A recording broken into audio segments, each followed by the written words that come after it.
আমি উখুন্দিয়া মানুহ বিচাৰে বুজিছিলো আমাৰ উখুন্দিয়া মানুহ লাগে এইবোৰ দেখা লোৱা কাম নাই এইবোৰ এনে বহি আছে চক ঠেং তুলি আহিছে দিনটোত 5টা মৰণা মাৰিলে এয়া আমাৰ গাঁৱৰ মানুহগৰাকী 1000 টকা দিনটোত।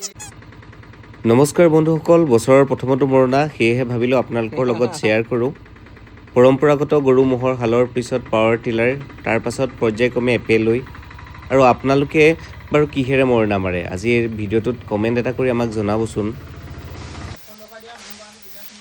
এইগৰাকী আমাৰ বনাই নবুমৰ প্ৰমোদমী মহিলাগৰাকী। আৰু আপোনালোকো যদি কাৰোবাৰ ঘৰত দৰকাৰ হৈছে এখেতক মাতিব পাৰে, মই যোগাযোগৰ নাম্বাৰ মোক মেছেজ কৰিব, মই দি দিম।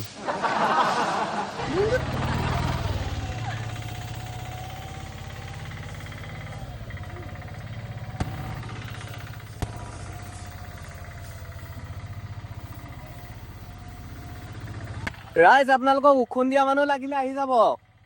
হাজিৰা কিমান আপোনাৰ? 1000 লাগিব। 1000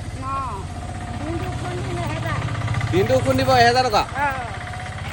পিছদিনা 1000 টকা ডক্টৰৰ ঘৰত দিওঁতে যাব আপোনাৰ। 1000 টকা দিবা, 1000 টকা দিবা, মই ফোনটো দি দিয়াহে কথা। মৰণাৰ শেষত দুপৰীয়াৰ আহাৰ মুঠি আহিলে আৰু আজি ভাতৰ পৰিৱৰ্তে বেলেগ কিবা এটা খাইছোঁ। কিনো খাইছোঁ স্পেচিয়েল চাওঁ আহক।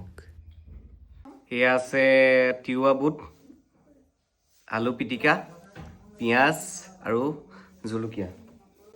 লগত আছে আপোনাৰ এয়া চকুৱা চাউল, আৰু চকুৱা চাউলৰ লগত অকণমান গৰম পানী ঢালি ল'ম।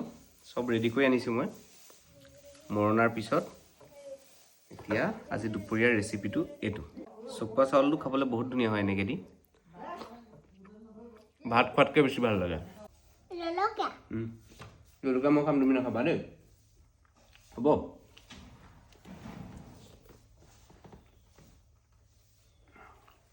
দেহে কি খাই ভাল পোৱা? বুট খাই ভাল পাইছা নে আলু পিটিকা খাই ভাল পাইছা? আজিলৈ ভিডিঅ'টো ইমানেই আছিলে। আপোনালোকে যদি আমাৰ ভিডিঅ'সমূহ চাই ভাল পায় তেন্তে আমাৰ পেজটো ফ'ল' কৰিবলৈ নাপাহৰিব আৰু লগৰ সকলোকে শ্বেয়াৰ কৰিব। ধন্যবাদ।